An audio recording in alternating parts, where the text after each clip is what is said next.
Hey everyone, and welcome to Texada Unplugged. This is our very first episode, and I'm pumped you're here. I'm Brent, and today we're talking about something that doesn't sound exciting at first, but has a huge impact on your business. We're digging into the real cost of manual processes, paper forms, spreadsheet chaos, double entry, all the stuff that slows people down without us even noticing.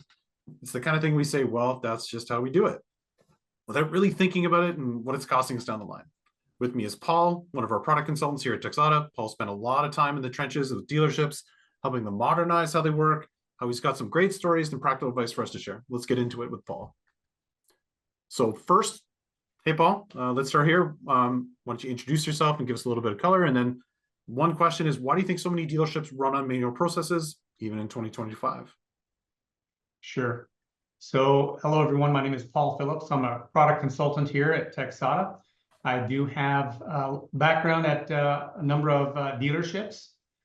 Started out in the parts world and kind of worked my way on up through the rank and file with process improvement and machine sales and parts and service and all kinds of other management jobs as well. And throughout my career, I've seen a lot of inefficiencies, if you will. And that's why I'm really excited to talk today about just some of the things that I've seen.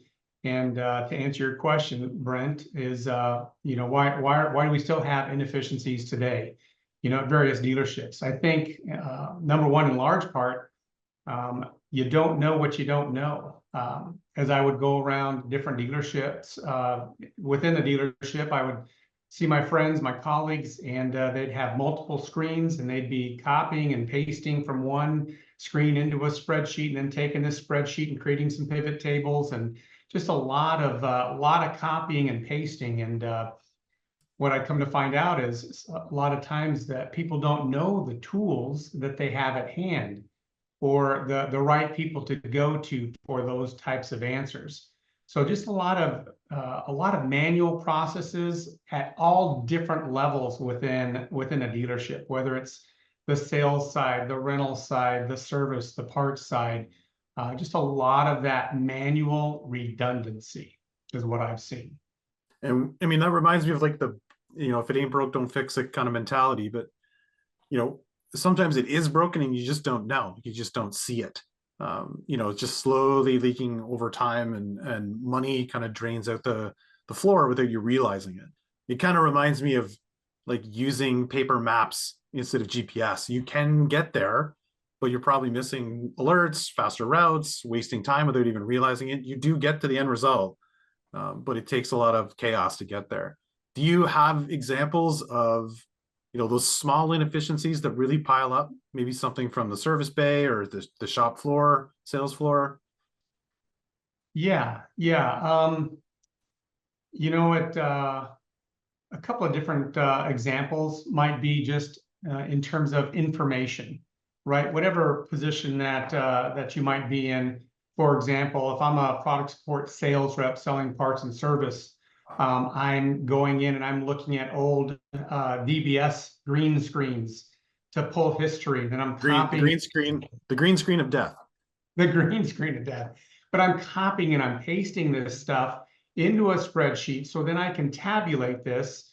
But did I say that I was a product support sales rep, and then here I am in green screens and copying and pasting and tabulating because I want to get totals, right?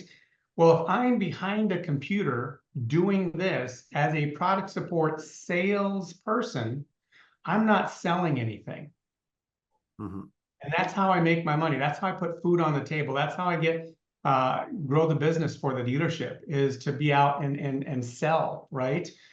Same thing on the service side. If I'm a technician, I never was a technician, but if I'm a technician, if I'm behind a laptop and I downloaded a picture and I'm going into my work order and I'm uploading a picture. If I'm having to, as a technician, I'm not the greatest typist, but a lot of people do the hunt and peck with their individual fingers, right?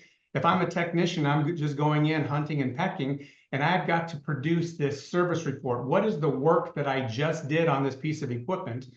I am sitting behind a laptop and I'm manually typing in my story of what I did, right? But it's these manual processes, the redundancy of copying and pasting, of collecting information as opposed to what is my role? My role is to sell more. My role is to work on pieces of equipment, not spend the bulk of my time behind a laptop screen.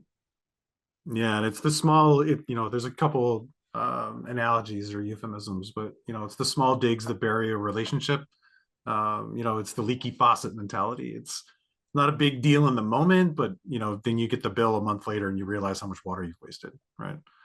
Absolutely, absolutely. And if I, and, if I'm someone who doesn't know the tools that I have at hand, and I'm very comfortable in the way that I've always done it, then a new tool is introduced, I might still latch on to the way I've always done it because that's my comfort zone and not using the more efficient tool, if you will, sometimes. And so who's my partner that helps keep me accountable for using the newer tools or using the more efficient methods, right? So that's another piece of the pie. I mean, that's a good point, but I guess like what finally makes the dealership say that's enough? We need to do something different. We can't continue to go down this path. I think that's at everybody's level of accountability, and I'm going to put that in the hands of the supervisors and managers who manage the troops. The supervisors and managers, are the supervisors and managers aware of the tools? Are they aware of what is hindering the people that work for them? When I was a product support sales manager, 3 things I was really focused in on was the sales folks that worked for me, their pay, their stress level, and their work-life balance. If I could manage those 3 things, right, then the sales reps were a lot more efficient and effective, right? Mhm. Well, hey, if they're stressed out, what are they stressed out about? Well, hey, boss, I've got to do this report, or I've got to, put in all my sales activities, or I've got to, and then I'm listening for these things that they have to do, right? Oh, well, tell me more about your sales activities. Well, I've got to take them from my manual book here, and I've got to, I wrote them down throughout the day. Oh, did you know we have a tool that you can do voice to text and do a sales activity in 20 seconds or less? Oh, I didn't know that. Or, hey, let's work through this down this road and work together as a partner, and let's have some regular meetings where we can say, hey, just brief meetings. Are we tracking? What are you using the tools effectively, right? But as a supervisor, as a manager, I need to be in tune for what's hindering my people from selling more or for producing more, right? And then try and take those roadblocks out of the way. Right. And I guess like, another another question that comes out of that. So when you're saying it's about knowledge and education and just awareness of the tools, that's set top down. So leadership drives a lot of that. What would you say to those leaders that are hesitant about change? Because some of it, comes with change management principles. And, if there's, significant number of people in your business that have been doing it a certain way, training them out of that is almost as hard as training them how to use the new path. So how do you sway the "we've always done it this way" crowd? What do we do to ensure that they don't hang on to the flip phone and they get an iPhone? Right. That's kind of a trick question because that's a tough one, because change management is hard. And, even people who have gone through change management courses and things like that, which not everyone has done things like that. And even those that do, trying to get that rubber to meet the road and make that change management work it can be a difficult thing. Depends on, the team members and other leadership folks and, who has what type of opinion, right? But, the best thing I can say is if it's that team chemistry, right? You're looking for that team chemistry. You're looking for those people who want to be influencers, who want to make some change, who want to be more efficient, who want to be more effective, right? And showcase those people and use those people and their skill set to help educate their teammates or people above or below them, right? But use these people who are more adept at change management and can help showcase, hey, I'm selling more because I'm doing it this way or because I'm using these types of tools. You want to find out on your team who really those types of people are and really showcase the things that they're able to do. And that can help with that change management with people who just want to be stuck back in the past, the folks stuck back in the past and with the manual processes, they might not be making as much money, or they might not be producing as much output as the folks that are taking advantage of that. And so that's a good segue to what I would say is the two pronged approach that I think I'm hearing from you. One is the group that has a solution in place that maybe people aren't utilizing to its fullest extent, where that education and awareness of the tools and training of the tools, onboarding of the tools makes the most sense. I think it's clear then to find the internal champion, is to kind of reiterate what you said to me. Find that person that can leverage the tools, that's enthusiastic and ambitious, and get them to prove out that it's a solution that, if replicated with the rest of their team, they can also find success.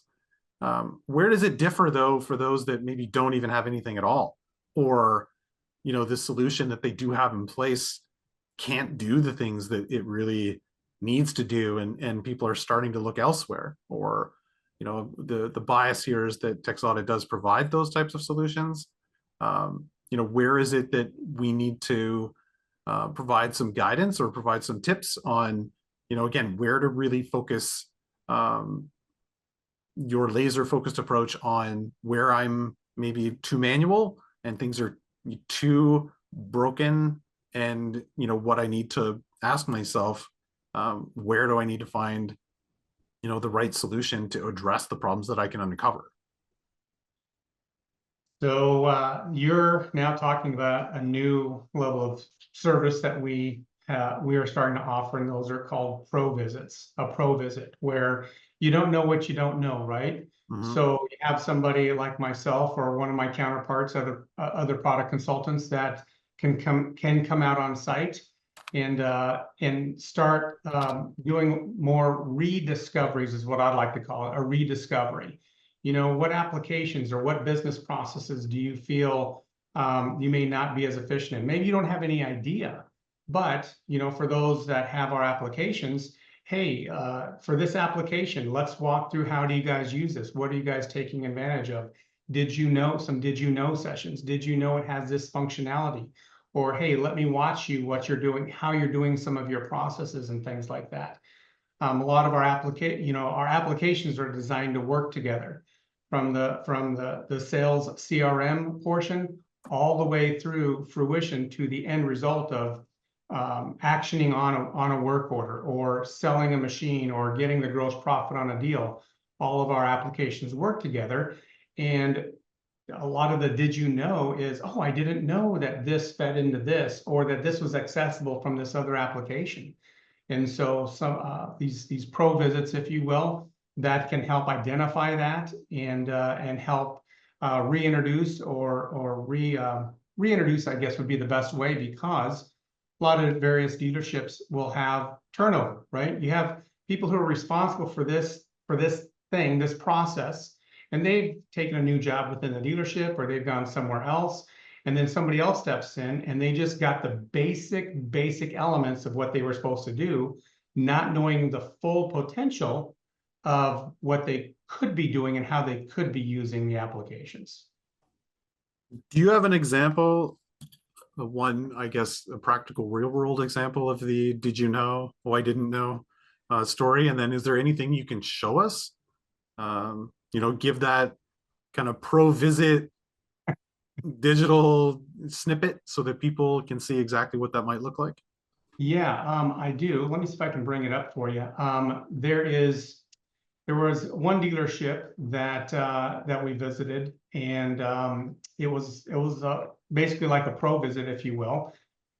And we have a tool called Equipment Monitoring Toolkit, and this Equipment Monitoring Toolkit has to do with your preventive maintenance events. These preventive maintenance events are in this Equipment Monitoring Toolkit, and as the events come due, you can then schedule them and push those to another application. Well, within the dashboard of this particular application, which let me see if I can share this with you right now. Hold on. And while you're doing that, like, why don't you explain for the audience, like what would it have looked like before? What would the manual version of this you're about to show us look like so people can see the comparison? Well, they really had this application, but they didn't know that the application was able to showcase some specific information. So let me make sure you can, I've got a screen here. Are you able to see my screen now? Yep. This is the equipment monitoring toolkit. And up here is where you've got your active preventive maintenance events, and you click on the two and you're able to schedule that. But this area right here, system exceptions, there was enough churn at this one particular dealership. And I was talking to the whole team that is in this particular application. And this whole team, which had, I don't know, 4 or 5 people, they were not aware that these little yellow boxes here were system exceptions. So ownership, change of ownership. If you have a machine on a contract and that person had sold that machine to somebody else, or it went to a different entity altogether, that ownership changes on that particular machine. Well, that's important for those who are managing contracts. Well, clicking on this number here will get you to what is that list of customers who have changed ownership. SMU, your hour meter unit exceptions and warnings that were raised from the work order system. There are some exceptions that the users didn't know about that they could identify there. Machine exceptions that prevent the system from successfully monitoring a piece of equipment. Maybe there's certain events or things that happen, but these yellow boxes here, over time, people getting different jobs, they were not managing, and there was some big numbers in these yellow boxes here. So this was a big aha moment for me in terms of, wow, here's this organization, really successful organization, but there was one little caveat that they were missing, and that was the exceptions that were being that they could have at their fingertips to manage their customers and their business more effectively. Now that brings me to 2 very important questions with that example. So thank you for that. One is, what is the impact not paying attention to those exceptions to the business? And 2, how would they have uncovered them without this tool? So I'm going to stop sharing. They basically find out about these exceptions by them bubbling up and becoming an issue. And then they hear about it. Hey, you're sending me this bill for this contract. We sold this machine 2 months ago. Why are you still sending me a contract? Oh, didn't know that, right? So that really is the answer to both of those questions. Is it starts bubbling up because it's not being managed. So we might be sending an invoice to the wrong person. We might be sending information to somebody that doesn't need that piece of equipment anymore. We may be missing out on some alerts that we need to go and take care of this piece of equipment that we might miss, and that could cause additional damage to that piece of equipment because we didn't help that dealer act on that piece of equipment. Plus, it's the customer acknowledgement of that you have your stuff together, right? It's the if you're sending things about machines they've already sold that they don't have anything to do with, it kind of makes you look a little bad, a little bit. Right. You just kind of waste a little bit of time for your team to try to catch up, right? So it's proactive. I'd say proactive customer support, proactive customer experience, so that you are removing that possibility of again looking bad or wasting their time and your time, which doesn't do anyone any good. Absolutely. As a matter of fact, that's a great segue into, one of our other applications is SalesLink. And within SalesLink at a customer level, you can see a customer's full fleet of equipment. And if I'm a product support rep, I've got this full list of my customer's equipment.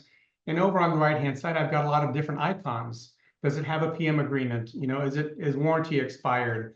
Are there red oil samples? Are there some things that need to be called attention to? Well, I can take that and I can use that information and proactively go to talk to my customer and say, hey, I was looking at your fleet and I noticed these pieces of equipment. So to your point, being able to look good and be able to come to a customer with the information that's readily at hand, right?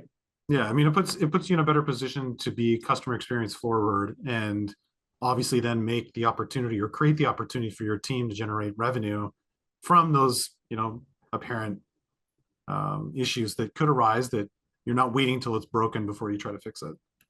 Exactly, exactly. So that this was a equipment monitoring toolkit. Another application is condition monitoring portal.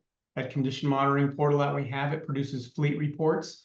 So we could run a fleet. The dealer could run a fleet report for a particular customer in regularly scheduled fleet report, or print one up right away, and then be able to take that report right to the customer and be proactive, as another example.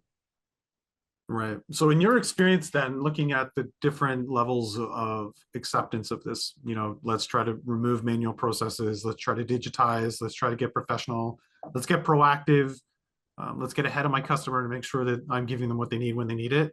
There's also the communication aspect, right? Having the right information in front of you to communicate to the customer at the right time, which comes with the tools.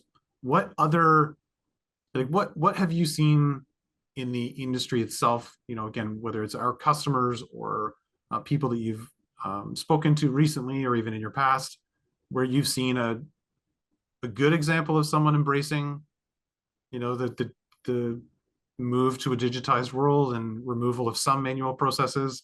And then have you seen examples of people that aren't, welcoming that with open arms? And what has happened to both examples, right? Where have their businesses gone? And have you noticed any stark contrast between the two?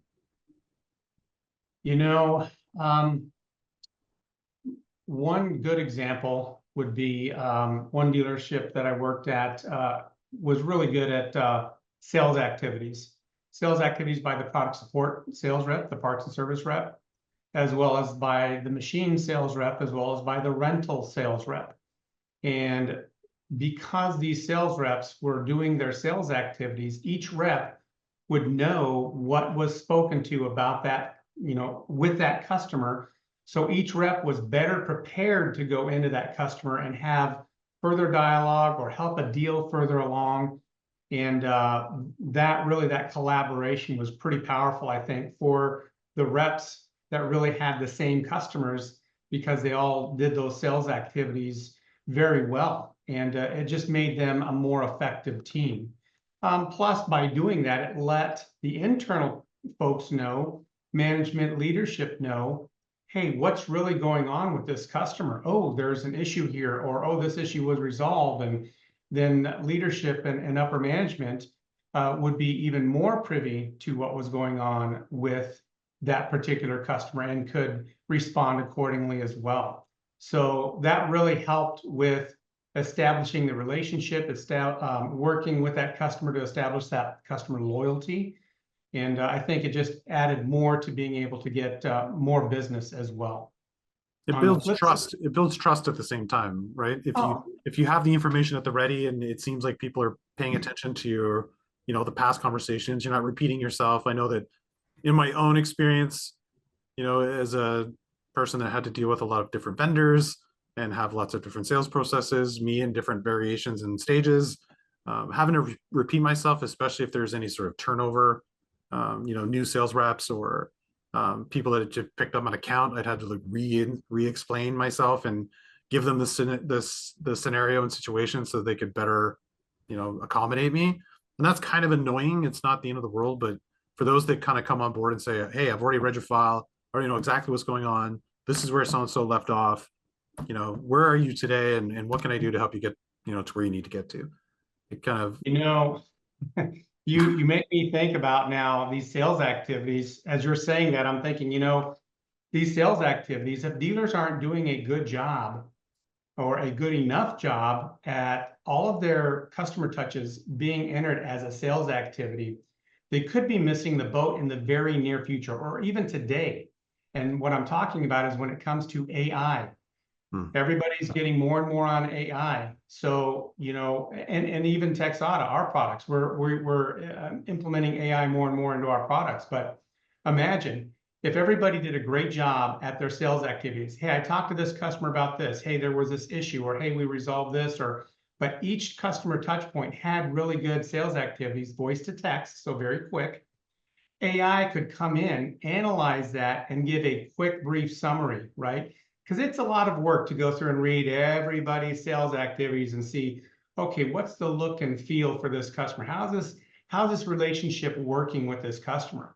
Maybe in the near future or today, there could be that AI that comes in and says, hey, this customer is on the verge of churning, or this customer is really liking and seeing what we're doing with them and for them, right?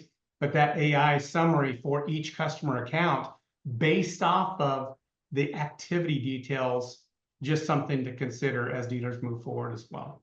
Yeah, I mean the AI subject is interesting, and I think there's a good example, and you may have more insight on this than I do, but if I think about the SAQ product or PSQ email editors, and the Gen AI component where you're taking very complex quotes and across different systems that might be in place for different OEMs and consolidating that into a summary that's readable by a human being, can be generated very quickly instead of, again, sitting on multiple screens trying to consolidate the data yourself. AI can go in and do it for you and actually save you significant time. And that is what would I say the epitome of a manual process, taking that benefit of technology and simplifying it. And Brent, that's a great point. We do have smart email for iQuote and parts and service quoter. So for the machine sales side and for the parts and service side, we do have smart email that does use some AI technology to kind of summarize and draft up an email that makes it a lot more efficient for a sales rep. And like we talked about at the very beginning, your sales reps, you want them out selling more than you want them just behind a computer, right? Exactly. So, good point. So, I mean, let's get super practical for the viewer. And again, this is our first Unplugged episode, our first kick at the can of a conversational webinar. We use the webinar. Right. But if I get practical now, if someone that's watching this, listening to this, reading the AI generated transcript, what's the first step they can take this month, tomorrow, today? What would you recommend they do to start looking at this manual process problem, and how do they even go about figuring it out? Both from the perspective of a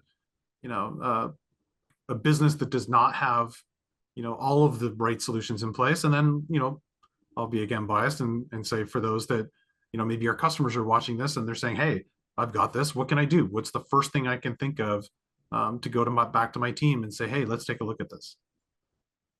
Well, I would address it. I would first look at your roles. If you've got any role that's a rep, some type of rep, rental rep, sales rep, product support sales rep, anybody who goes out and sells to increase revenue, and technicians. Technicians are the bread and butter of a dealership, and any technicians. So those two types of roles. If there's, I would just get even a quick survey. How much time do you feel you spend behind a computer screen? And just get a percentage, your best guess percentage, and then have them whittle it down from there. Of that 30% of your time you spend behind a computer screen, what are the main things you spend it on, and what are the percentages of those items? And if you can at least get those from your sales reps and your technicians, now you have something to launch off of, and maybe get with some power users within the organization of the different applications that might be able to help with those. But that would be a first step. If you're anybody beyond that, like a service coordinator, a service writer, I would also find out, do the same type of setup. How much time are you spending behind your computer and doing what, right? Mm-hmm. Get those lists, and that will really flush up quickly, where we're spending time. Well, I'm spending a lot of time approving this or reading this or entering this, right? And then getting with power users of the applications, maybe giving us a call, maybe scheduling a pro site visit might be in order as well. But those would be the first steps that I would recommend. And then, you mentioned a few times, here's the time that we're saving, here's the benefit. But what is the ROI of this? Obviously we're all in the business of making money. It's yes, there's different ways to do it. Sometimes it's efficiency, sometimes it's maximizing opportunities, sometimes it's uncovering new opportunities you didn't know existed. But how can you explain or extrapolate for the audience what the real impact is of finding those places for improvement through, again, improving manual processes, or just finding ways to streamline or synthesize the way you're doing things with technology or solutions that make it simpler for your teams? So I know we're coming to an end here, but I'll share my screen one more time. And this is just an ROI calculator that I put together for PM quoting, and also, well, actually, it's just for PM preventive maintenance quoting. You can see my screen here, Brent. Yep. So in the yellow, it's just, rough numbers. You can put in here whatever you want to put in here. But I'm just picking a round number of 100 technicians. Let's say on average, I pay that technician $35 an hour. Let's say the sell rate is $150 per hour. And this is the key piece right here, is saving technicians minutes per day.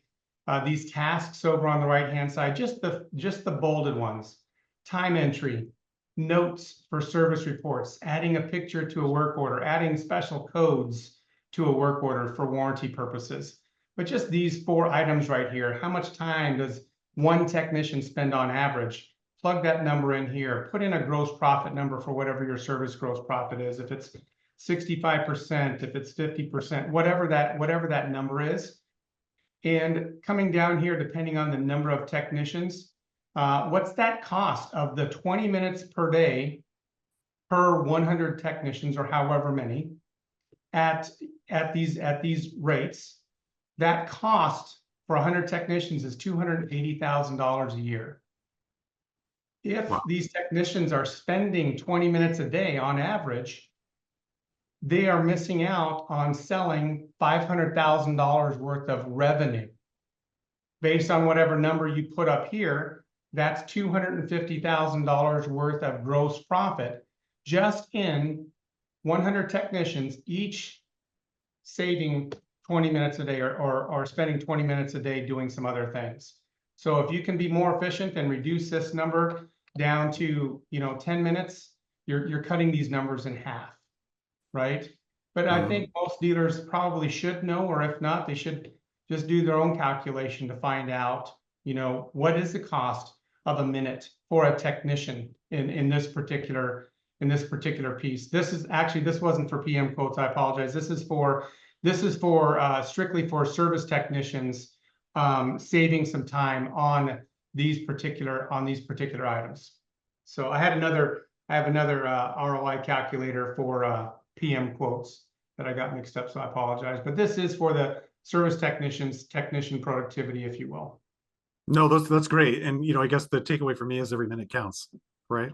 Trying to find that balance. So maybe that's the first thing that people should do to try to understand exactly where the payoff is understand how much time your teams are spending in areas that you feel aren't as valuable as others. Clearly, wrenching on machines is going to make you more money as a service tech than doing anything else. So how do you break that down, and how do you do so in a way that in and of itself is not laborious, and then start to do the math? I think that's a really good way to look at it. Absolutely.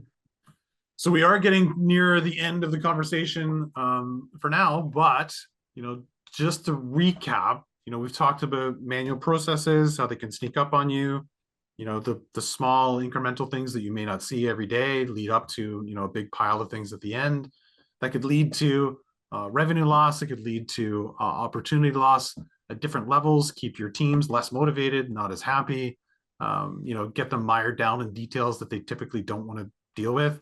I know that my own experience in the automotive sector, Lots of service techs, they definitely don't want to be on their laptops at their stations. They want to be fixing the machines and moving on with their day. So thank you for the conversation, at least to this point. But do you have anything else that you wanted to add as a final closing moment? No, I guess the only thing I'd add would be, you know, every dealership, every person that's out there maybe that watches this, you probably have your own items that say, man, I wish there was a better way, or I'm spending too much time. I would just encourage you to identify those and get with your boss or get with some colleagues and say, hey, how do you do this? Does it take you this long as well? And see if there's anybody else that has a better tool or a better way of doing some things that you've been struggling with personally. If you're listening and thinking, yeah, we might need to revisit how we do things, check out our upcoming webinar or connect with us at Texada. We'd love to help you figure out where to start. Thanks for listening, and we'll catch you on the next episode of Texada Unplugged.